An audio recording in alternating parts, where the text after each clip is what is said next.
Vandag wil ek vir jou vra of jy al ooit deelgeneem het aan 'n konsert by die skool.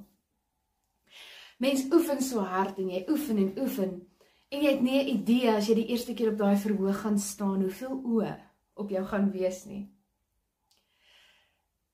Net so, in ons eie lewe, is daar 'n verhoog van ons lewens. Daar is klein oogies wat opkyk na ons, besig in afwagting om te kyk hoe gaan mamma en pappa reageer. Wat gaan hulle ons leer? Wat kan ons by hulle leer? Boeties en sissies, vriende, wat dalk jou as die een gekies het wat 'n rolmodel vir hulle lewe moet wees. Maar wat doen ons op ons verhoog van die lewe? Ons laat soveel keer toe, dat daar 'n gordyn van kommer die verhoog kom toemaak. En dan kan niemand weet wat eintlik hier binne aangaan nie. Want hierdie kommer maak dat ek wegkruip. Dat ek nie ewe skielik die mens is wat ek natuurlik spontaan wil wees nie. Kommer en vrees kom partykeer ongenooid in ons lewe in. Siekte of werkloosheid.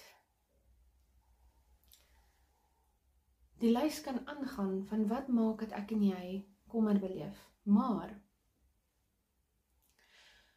ons vergeet aan die ander kant van daai gordyn staan nie net almal wat lief is vir ons of wat graag gevorm wil word deur hoe die Here met my werk nie, maar Jesus self, God self, staan aan daai kant. In afwagting. Daai gordyn van kommer maak dit ons die Here se hand los, dat ons vergeet van hom. Ons lees in Filippense 4, wees bly. Wees bly in die Here. Bid, maak in alles, in gebed en smeking, dit aan God bekend.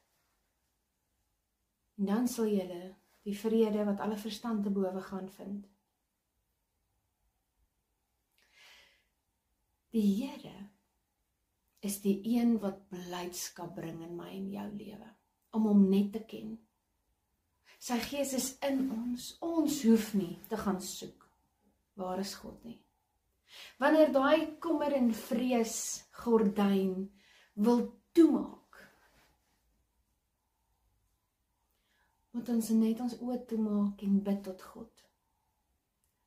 Maar jy wonder dalk, hoekom is hierdie kommer en vrees besig om eienaarskap te neem van wie ek is? Here, vat dit weg.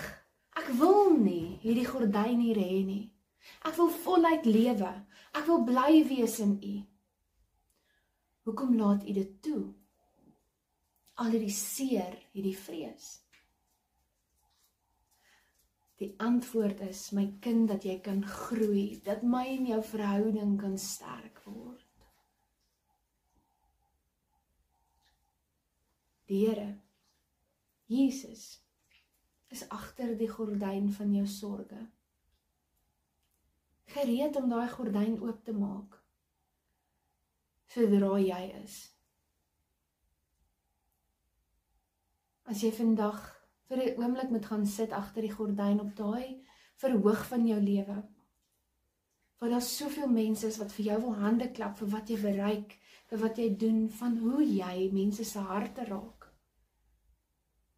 Gaan sit agter daai gordyn, maak jou oë toe en bid tot God en vra hom, Here, help my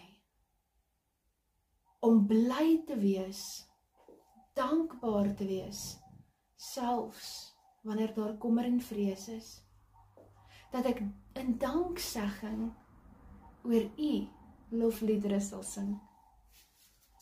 Dankie dat ek in die oggende kan opstaan, dat ek warm water het op in te stort, dat ek 'n borsel het om my hare mee te kam. Dankie dat ek skoene het om aan te trek, klere het. Dankie vir 'n dak oor my kop, Here. Hoe lank is jou dankbaarheidslys? En dan staan jy op en jy hou die Here se hand vas op jou verhoog van jou lewe. Mag jy 'n geseënde dag hê. Mag jy altyd 'n seën wees vir almal in jou lewe. Totsiens.